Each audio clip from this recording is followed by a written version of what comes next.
So I just wanted to take a minute to talk about self-expression, and what I think self-expression is and what self-expression looks like, and the main problems that I see with self-expression in today's society.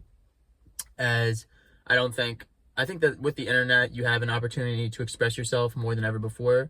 You have an opportunity to share yourself, your interests, what you believe in with the entire world. And I think that that is a gift. I think that in the past, obviously, people did not have that. And the ability for me, even if I don't have as big of an audience, or the ability for anyone to just get on, make a video, speak their mind, or maybe play a game, whatever it may be, is something that the internet has been great for.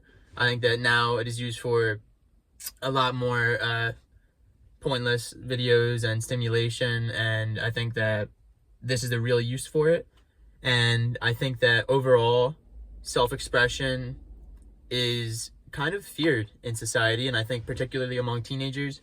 And part of the reason is because obviously younger people are trying to figure out who they are, what they want to do, who they want to be. And I think that this leaves for a lot of confusion, and it can be hard to express who you are, especially during that time. But many older people as well struggle with expressing their opinions and their beliefs, and instead they choose to stay quiet. And I think that that is a problem. I think that everyone has a right to have an opinion. Everyone has the right to express themselves. And again, the internet is the perfect tool for that. I think that no one should be afraid to express themselves. I think that regardless of your friends, family, and what people may think, I think a lot of people are afraid of criticism from other people, and they're kind of just afraid of what other people may think of them. And as much as some people, much like myself, would love to say, oh, I never care about what other people think, that simply isn't true. And just about everyone does to some degree. And I think that you have to try to compete against that, because although it can be a natural feeling to have,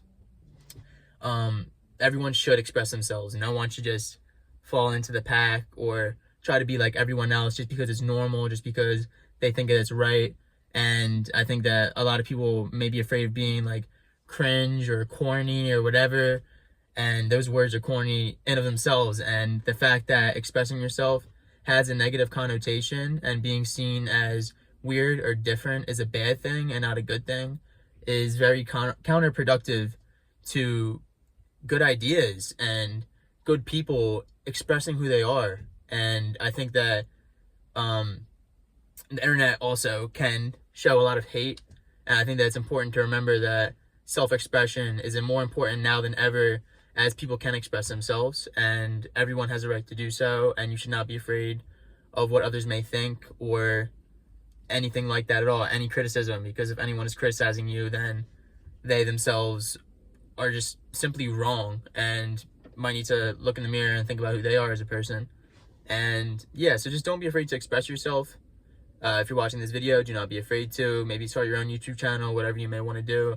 But self-expression is very important, and being seen as weird and different and unique is actually more of a good thing than a bad thing. And despite everyone kind of falling into the same pack or pattern and just following what everyone else does sort of mindlessly, I think that it is important to try and deviate from that. And I'm not saying that everyone is just a sheep, whatever, I'm some type of king. I'm just saying that self-expression is important, and that you shouldn't just try to be like everyone else, because that is where you are comfortable, and you should get out of your comfort zone, try new things, and express yourself.